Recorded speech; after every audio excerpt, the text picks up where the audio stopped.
check this out. I remember. Oh yeah, this is the Utah police officer that killed a handcuffed drunk man. Yeah, Test Man was trying to play this on the panel the other day, but it kept buffering like that. So we got to hear exclusively from indisputable Dr. Rashad Ritchie. Before I play this video, viewer discretion is advised. Because you're probably going to hear some gunshots or like that. I'm not going to show the video, we're just going to do the audio part, but still. You know, if you're sensitive to police shootings or people getting killed by the police officers, viewer discretion is advised. And I might restrict the video as well. A Utah police officer killed a handcuffed drunk man inside of the police precinct. Let me first go to the video.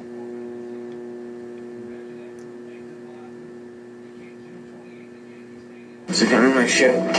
Okay, sit down. There's a gun in my shoe. Okay, sit down. Alright. I'll get the gun out. You sit down. No, I'm gonna sit down. Okay, stay seated. It's on the wrist. Okay, good job. Thanks for sitting. There's a gun in my seat.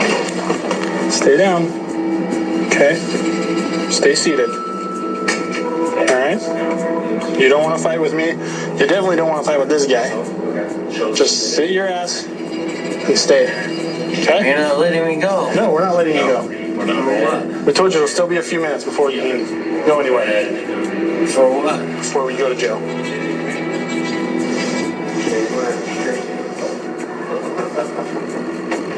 Tell you what, give me your shoe. No. Yeah. I'm getting you my shoe. A scuffle ensues. Longman watches. He's gone!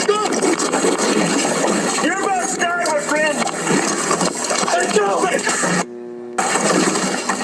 Don't wear the gun! Shots fired, shots fired. You good? You good? Good. He's dead. Shots fired. We're code 4. They killed him handcuffed inside of the police precinct. Now, there was a cop yelling, he's grabbing the gun. There's no indication that this handcuffed individual grabbed a gun at all. But let me give you some more background to this horrific story. Michael Chad Breinholt, the last words he heard before he was killed was, "You're about to die, my friend."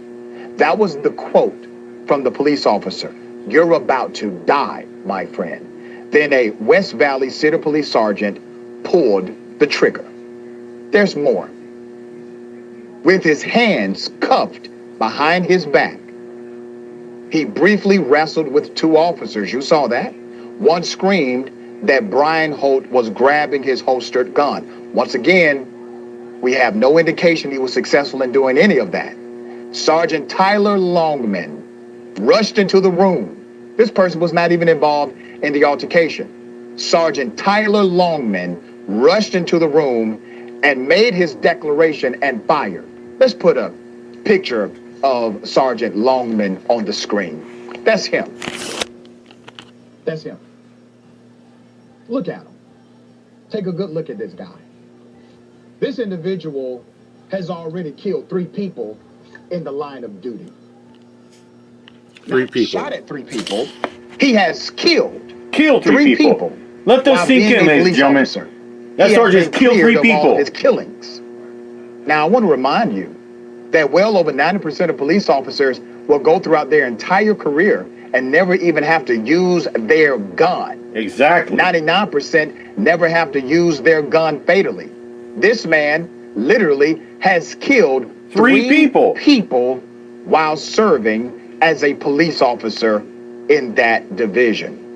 West Valley City's Incident Review Committee determined Tyler Longman did not violate policy, and he's back on duty after being on administrative leave, which is standard protocol after a police shooting.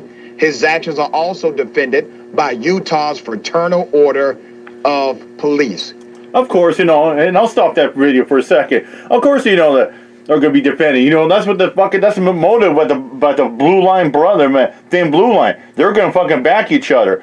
And that's what they wanted the citizens, to go around saying, oh, you should back the blue as well, like Blue Lives Matter. Of course they're going to back each other up. They're fucking blue. What the fuck you expect? they're gonna fucking no matter fuck yeah. Even if fucking one's corrupt and dirty, but still the others are gonna back it up because they know if they snitch on them, they're gonna get ratted out in the system and then get rolled under the bus. There is currently an investigation by the district attorney's office, but I'm not holding my breath. But once again, you see a police officer not involved in the scuffle. This man is drunk by admission. And the officer, out of all of those cops in that room, the one officer who decided to kill somebody at the damn precinct is the one officer that has already killed 2 people. Ladies and gentlemen, you may have a serial killer in your ranks. What are you going to do? Benjamin Dixon, host of the Benjamin Dixon Show, progressive activist and a dear friend. Benjamin, what are your thoughts here? Rashad, we give tax dollars to barbarians who get joy out of killing us. I did not know that officer had already had 2 previous kills. Yeah. And I use it that kind of callously, that language kind of callously, because, somewhere he's counting his kills. Somewhere you said we got a serial killer in our midst. Somewhere this guy really believes that he can get away with murder.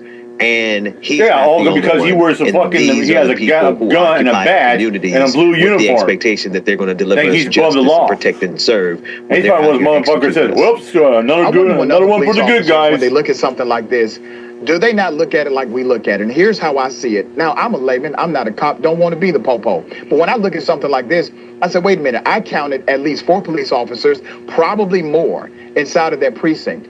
You mean to tell me that none of these other police officers thought the incident needed a gunshot? Nobody else believed that this person should have been killed except for the one man who has already killed 2 people in the line of duty. Do you not find that quite ironic, Benjamin? I find that ironic, disturbing, and disgusting. And I also find the behavior of the officers leading up, antagonizing the situation. The man is drunk. He's handcuffed. How difficult is it to apprehend someone who's drunk and handcuffed? Most of us dream of the opportunity of showing off and being able to beat someone up who's drunk, because it's just that easy. And these officers can't handle a drunk man in handcuffs. And so they antagonize the situation to the extent where they're now creating the chaos that the serial killer could come in, ease right in there, and execute his next victim. This entire thing was fabricated from the beginning because of how they're just used to getting away with murder. Yeah, and the thing is, man, there's a reason why professionalism is required. Professionalism is required because other people around you may not be professional. And that's why you have to take it upon yourself as an individual, especially an individual in high authority, significant public trust has been given to you, to act in a professional manner, even when the person around you is intoxicated, even if the individual next to you is having a bad day.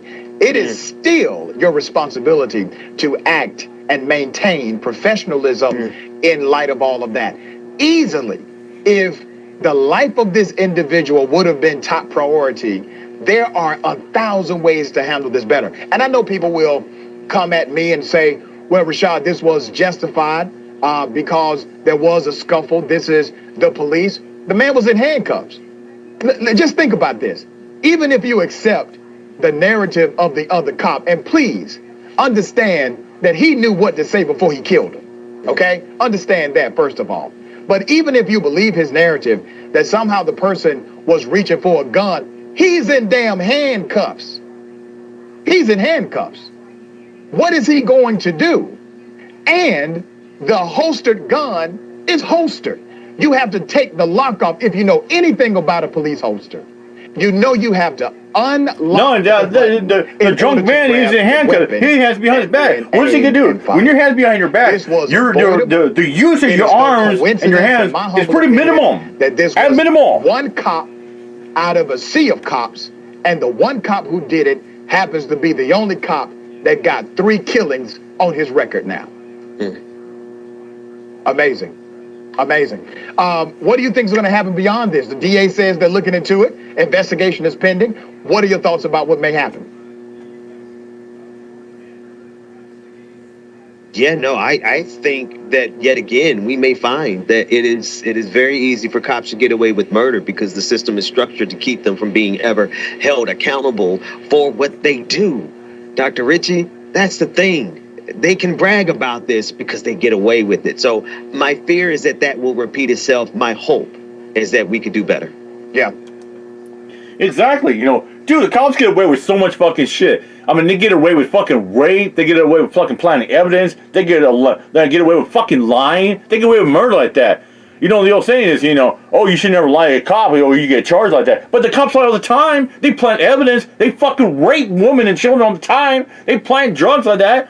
You know, they steal the fucking people's inventory like cell phones, money, and drugs like that for their own fucking profit of gratification, shit like that. And they fucking murder people like it's nothing. Like it's a fucking, like it's like a totem fucking prize. Like I say, oh, if I kill him, I'll get one up. But oh, I'll get some big points like that. Shit, it's all over fucking easy. And that's why the old saying is, you know, qualified immunity sure goes hand in hand with the fucking cops. You know, like I said, happy fuck the cops stay. Yep, fucking blue lines murder, like Eric Brand said. Think about that. With that said, I'm out of here. Mike Chuck, peace out.